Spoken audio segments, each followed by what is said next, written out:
وَمَن يَرْغَبُ عَن مِّلَّةِ إِبْرَاهِيمَ، اور نہیں منہ موڑ سکتا ہے ابراہیم علیہ السلام کی ملت سے الا من سفہ نفسہ، مگر وہ جو بے وقوف ہو خود. نفسہ یہ تاکید ہے، جیسے انگریزی میں ہیم سیلف اور دیم سیلف آتا ہے، تاکید کے لیے آتا ہے.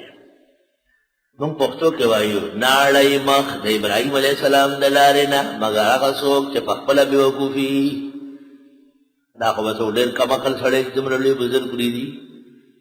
من یرغبو رغبا یرغبو، جب اس کے بعد ان سے لا آ جائے تو اعراض کرنا، جب اس کے بعد علا آ جائے تو الا آ جائے متوجہ ہونا، جب علا آ جائے عاشق ہونا، جب فی آ جائے مر بیٹھنا. مر بیٹھنا. سیبوے نے ایک کتاب لکھی ہے، اس کا نام ہے کتاب الصلات. وَمَن يَرْغَبُ عَن مِّلَّةِ إِبْرَاهِيمَ، اور نہیں منہ موڑے گا ابراہیم علیہ السلام کے طور طرق سے مگر وہ جو بے وقوف ہو خود.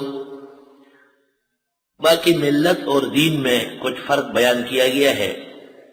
ملت کی نسبت ہمیشہ نبی کی طرف ہوتی ہے اور دین کی نسبت اللہ ہوتی ہے. ان اتبع ملت ابراہیم حنیفا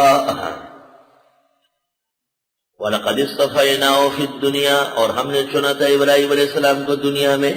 وَإِنَّهُ فِي الْآخِرَةِ لَمِنَ الصَّالِحِينَ، اور وہ آخرت میں بھی برگزیدہ لوگوں میں سے ہوں گے. تو جو دنیا و آخرت کا بہترین انسان ہو اس کا راستہ چھوڑنے کا ہے. اب اس کو ثابت کرنا ہے کہ جناب نبی کریم صلی اللہ علیہ وسلم پکے ابراہیمی ہے، پختہ.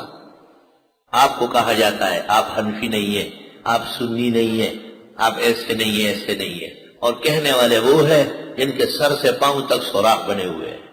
وہ آپ کو کہتے ہیں جو نہ توحید جانتے ہیں نہ سنت کو مانتے ہیں. ہمہ زندگی ان کے سوراخ شگاف در شگاف ہے، وہ آپ کو تانے دیتے ہیں. اذ قال له ربه اسلم، یاد کرنے کا ہے جب کہا ان کو پروردگار نے مان جا. قال اسلمت لرب العالمین، فرمایا مان گیا رب العالمین کے لیے. اسلام فارسیان کہتے ہیں گردن نہادن. گردن نہادن، سر تسلیم خم کرنا. ظہیر الدین بابر توزک میں لکھتے ہیں مجھے خدا نے 50,000 کے مقابلے میں 500 سپاہیوں سے فتح دی ہے. میں کبھی بھی نہیں کہوں گا کہ میں بہادر ہوں، جرنیل ہوں، کامیاب ہوں. میں اپنا سر تاج سلطنت سمیت اللہ کے شکر کے لیے زمین پہ رکھوں گا، زمین پر سر رکھوں گا. اسلام گردن نہادن.